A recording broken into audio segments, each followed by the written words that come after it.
Sir আসসালামু আলাইকুম sir. Sir আপনাদের কোথাও একটা ভুল হচ্ছে স্যার। আমি সামির। দেখেন স্যার, আপনারা বলছেন আমি চলে আসছি আপনাদের কথা মতো।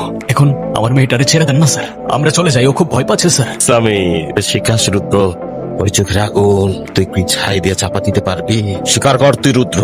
স্যার আপনাদের ভুল হচ্ছে স্যার, কোথাও একটা আপনাদের ভুল হচ্ছে। আমি রুদ্র না, আমি সামির। আমার মেয়েটা ভয় পাচ্ছে স্যার, আমাদের যেতে দেন প্লিজ স্যার। আমরা খুব সাধারণ মানুষ, আমাদের কোনো শত্রু নাই, যেতে দেন প্লিজ স্যার। করলি ভাই দেখেন, আপনাদের কোথাও একটা ভুল হচ্ছে। আরে আপনাদের ভুল হচ্ছে স্যার।